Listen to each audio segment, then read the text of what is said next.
dari dulu sudah terbit, hanya sekedar dibaca, bahkan hanya untuk pajangan belaka. Ini yang sangat kurang baik akhir-akhir ini dipraktikkan oleh masyarakat kita.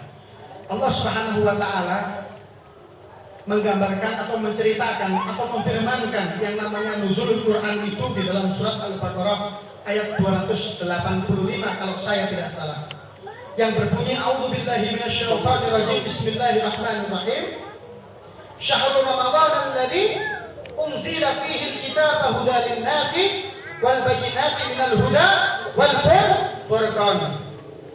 Bu, ada tiga Pak yang namanya fungsi Al-Quran. Tapi sebelum kita tahu fungsi daripada Al-Quran, apa Al-Quran ini sebenarnya? Al-Quran ini adalah risalah wahyu dari Allah Subhanahu wa Ta'ala yang diturunkan kepada Nabi Muhammad sallallahu alaihi wasallam, yang kebetulan juga khataman nabiyin, nabi yang terakhir. Jadi kalau ada yang mengaku lagi bahwa ada nabi penerima wahyu setelah Nabi Muhammad, namanya aneh. Dan hanya terjadi di Indonesia kejadian yang sangat lucu, Bu.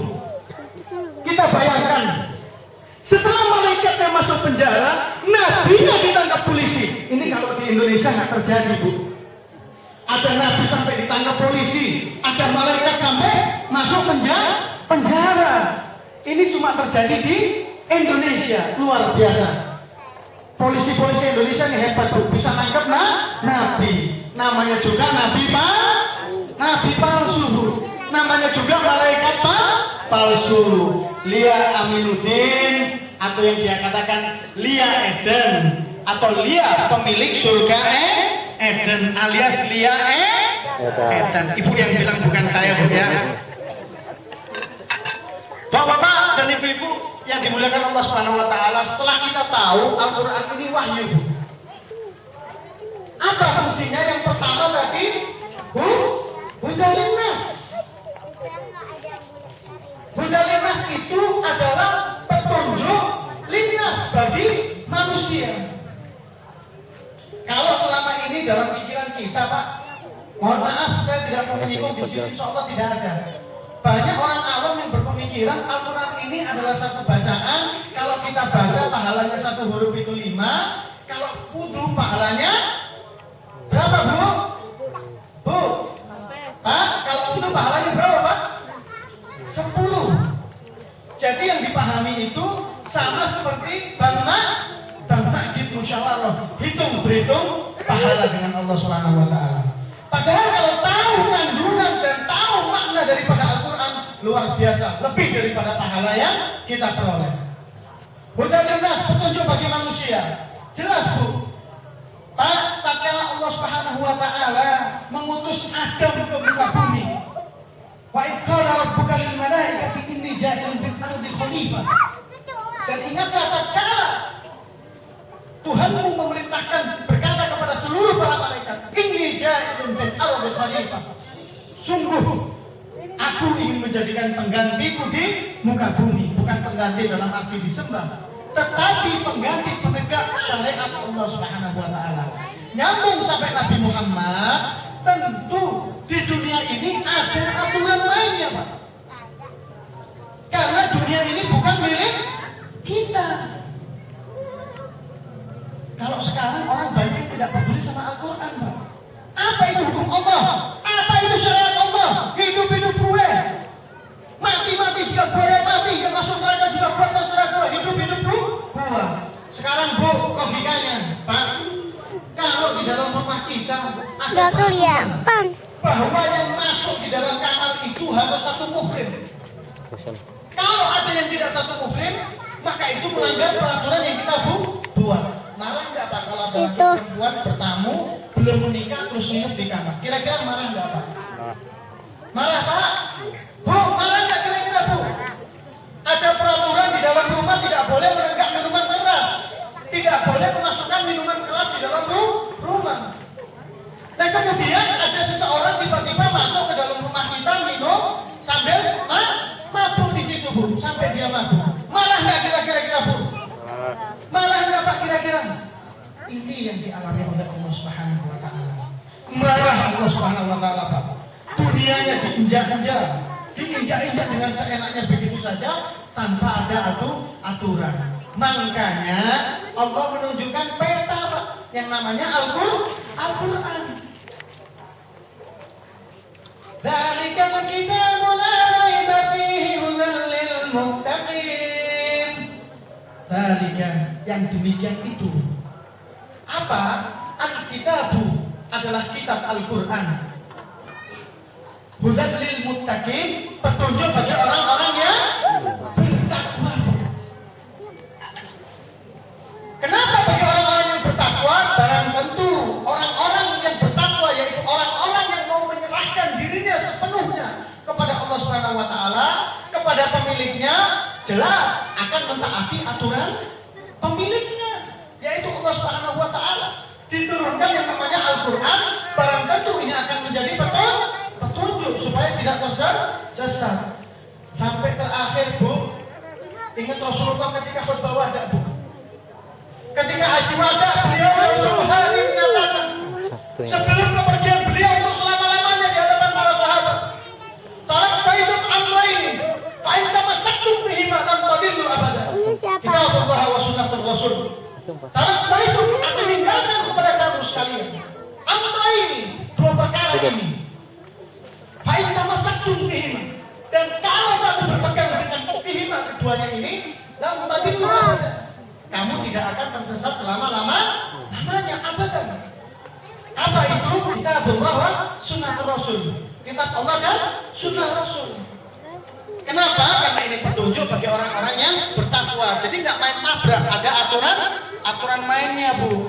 Jadi kalau kita main tabrak aja seperti ayam. Ayam itu kawin nggak perlu nikah, Pak. Begitu ketemu sikat. Besok ketemu istri temannya sikat.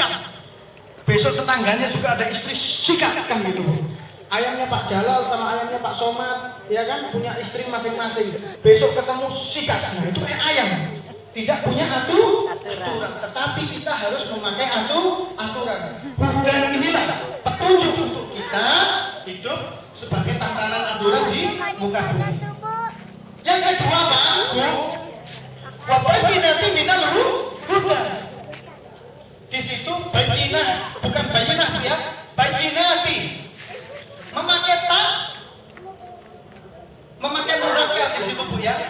Mudzakkar itu untuk laki-laki. Oh, berarti aturan ini untuk laki-laki? Tidak. Tetapi ini penegasan, artinya jantan. Kalau dalam bahasa Arab itu mudzakkar. Mudzakkar itu, Bu, kalau untuk laki-laki, Pak, dia itu taknya melengkung, terus ada titik dua. Agak lurus gitu, terus agak bengkok dikit, ada titik dua, itu tak mudzakkar. Kalau tak muannas bagi perempuan, bulat titiknya dua. Ada titik bulat, terus dua, itu tak muannas. Artinya sifatnya hanya himbauan. Tapi kalau itu mudzakkar, bayyinati, kalau dia bayyinah itu himbauan atau ungkapan. Kalau bayyinati itu adalah mudzakkar, ini adalah penegasan. Bayyinati minal huda artinya petunjuk atau penjelasan daripada petunjuk tadi. Al-Quran satu sama lain menjelaskan, Pak. Loh, Pak Ustadz, katanya Al-Quran itu petunjuk, kok ada penjelasannya lagi? Betul, ini luar biasanya Al-Quran dibandingkan kitab yang lain. Ini sudah diringkas oleh Allah jadi satu, dari Taurat, Injil, Zabur, sampai jadi Al-Quran. Contohnya apa? Tentang khamr. Kalau kita tidak memahami Al-Quran itu perlu dijelaskan lagi, kita akan disesat. Ada satu dari Al-Quran itu khamr. Khamr itu awalnya perintahnya apa, Pak? Sifatnya haram atau halal? Pertama, Bu, boleh atau halal? Pegangin dulu. Khamr itu dulu minuman untuk bangsa Arab kalau ada pesta. Semua minum di situ, Pak. Kemudian turun perintah kedua, la taqrabus sholata wa antum sukar. Jangan kamu mendekati sholat kalau kamu sedang mabuk. Halal atau haram saat itu, Pak? Halal, tapi kalau sholat jangan minum. Ya, nanti kurang itu ada yang di pos kamling langsung bilang, boleh stop minum. Ini aneh kan nggak lagi sholat, makanya aneh minum. Kalau lagi sholat, aneh nggak mau minum. Sesat Pak kalau pemahamannya seperti ini. Loh, terus kenapa Ustaz? Karena Al-Quran ini turunnya berangsur-angsur, disesuaikan dengan keadaan para sahabat. Kalau saat itu sahabat yang mursal yang karuan Pak diturunkan innamal khamru wal maisiru wal ansabu rijsun min amali syaitan. Sesungguhnya khamr itu najis dan itu perbuatan setan. Marahnya enggak karuan Pak. Enggak terima aturan macam apa ini? Itulah Allah Pak luar biasanya. Menurunkan perintah itu setahap demi setahap. Satu demi satu. Pertama larangannya ringan. Di dalam tafsir Al-Qurtubi dijelaskan Muhammad Al-Ashabuni pernah menceritakan bahwa yang namanya la taqrabus sholata wa antum sukara. Berdoa Umar bin Khattab radhiyallahu anhu.